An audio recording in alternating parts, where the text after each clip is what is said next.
Fitin10 Nation, it is day 38. Is it day 38? What are we, Monday? Friday was 37. So 36, 37, yeah, today's 38. Day 38, that's right. Okay, obviously you can see I'm not organized for this video. It is day 38. I am going to do your scans this weekend. So I'm going to put up the Calendly link and I'll run them Friday early morning between, let's say 7 and 8.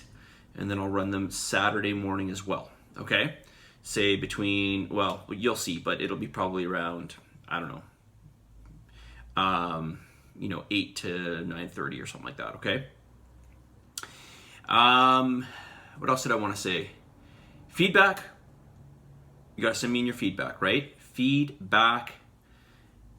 It's in your macro email. Just click the here link.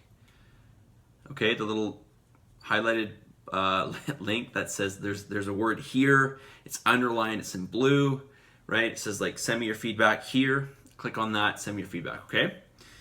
All right. So yesterday I talked about fiber, and just to reiterate, somebody asked me, do we count this as our carbs?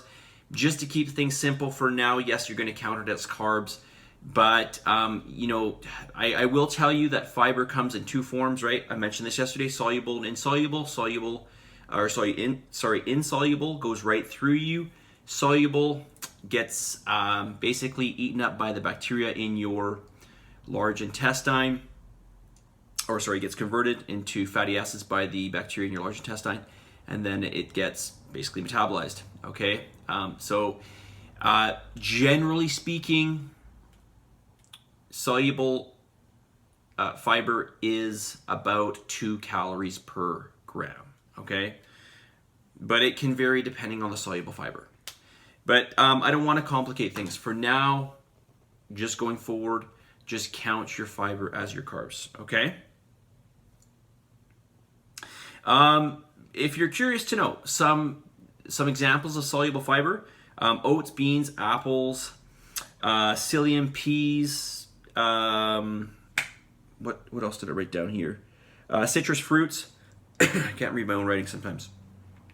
Insoluble fiber, beans, whole wheat, nuts, cauliflower, etc. Okay, you can find probably find a host of them on the internet, I'm sure. Okay, what would be ideal for fiber in your diet in terms of the amount? I would try to get, depending on your size, anywhere from 20 to 40 grams per day. So a bigger individual, 40 grams, a smaller individual, 20 grams. Okay? All right. More of your feedback here. Name something specific you want to improve upon for the following week. This person says, if I'm going to win this thing, I need to start lifting heavier weights. Possibly, but remember, it's a combination of heavy and execution, right? So heavy is good so long as you're training within the framework of stimulating the muscle as within reason. Okay, I want to say as much as possible, but it doesn't have to be as much as possible. It should be pretty hard. Okay, it should be pretty hard. It should always be an 8 or 9 out of 10, if not a 10 out of 10. Okay? And your 10 out of 10 will change as time goes forward. Right? As time goes forward, what feels like a 10 out of 10 right now, and I'm not just talking about adding more weight. I'm talking about what you will be able to sustain, or what you will be able to not sustain is not the word I'm looking for. What you will be able to handle, your pain threshold, all of that will improve over time. Okay? I think the word I'm looking for is endure. You'll be able to endure more. Name something specific you need help with. Be very specific. I realize that my right side is quite a bit stronger than my left, especially in barbell lifts. I feel like my left arm gives out. What strategy can I use to improve this? Dumbbells, unilateral work, one arm work, one-legged work. These are the best tools. Because typically if you are using barbell, let's just say so a press for instance, let's not use that. Let's say for a squat. Okay, for a squat, you're going to favor that stronger leg more. But if you do something like, let's say, a Bulgarian, or let's say maybe a split squat, and you focus on that forward leg, right? The leg that's always in front of you. You make that leg do the work. You're going to, better strengthen that one side. Okay, so unilateral work. That is the best way to go. Can I think of anything else with that? Not at this time. How am I doing for time here? Almost 6 minutes. Okay, can you go over logging or charting our progress? What is the best method? By exercises or by day? Example, do you title your page deadlifts and then log your progress by weight? Okay, so definitely you would want to log what you're doing per exercise. Okay, so the harder thing the thing that becomes challenging with this is if you're putting it in a book day by day. Of course, we're not deadlifting every second day. We're deadlifting every because we're going, when we do lower body, we tend to do squats, a version of deadlift like a stiff leg or a sumo, and then we do regular deadlift.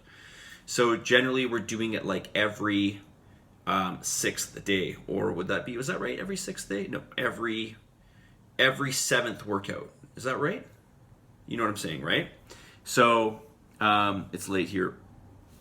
That's my excuse.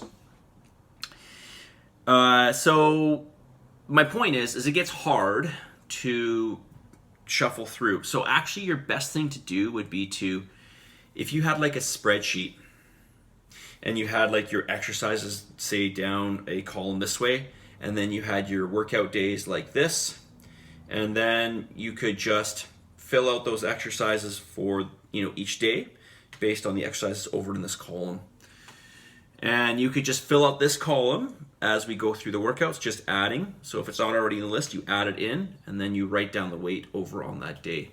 Okay, the sets and the reps, and that would be the best way to do it. So then when you come back to deadlifts again, you just look on that. You go down your columns. You go, deadlifts is here, and then you go out to your last time you did it, and you look at the amount of weight you used, right, and the reps and all that kind of stuff. Okay, that would be the easiest way. Okay, let's get the message of the day. Message of the day is, this is another good one. I got to tell you, it's another really great one. It's another one of my faves. You may have heard this one before. Do you want to know the difference between a master and a beginner? Do you want to know? The master has failed more times than the beginner has even tried. That's true. Do you want to know what the difference is between a master and a beginner? The master has failed more times than the beginner has even tried. Remember that. Okay? You got to try and try and try and try and try and try and keep trying, because you keep improving. You will keep improving. You will keep improving. I don't even know how many workouts I've done in my life. If I could just quickly figure this out, okay, I'm going to make a very rough estimate here. So let's say I've worked out 300 times every year, 300 times, okay? And I've worked out for now since, I started when I was 9, but I don't know how consistent I was. So definitely I've been consistent since 13, okay? So I'm 42 now. So what is that? 29 years. So 30 times, let's call it 30 times 30. No, 30 times, yeah, so that'd be 9. So that'd be 9,000 workouts, right? 9,000 workouts. The 9,000 workouts, and I am still learning. Seriously, I am. I'm still do some moves. I'm like, oh, okay, yeah, maybe if I do this or that, or I change this, or there's something I figure out. So I'm still learning. I'm still a student. Okay? So I'm gonna say it again. Do you want to know what the difference is between a master and a beginner?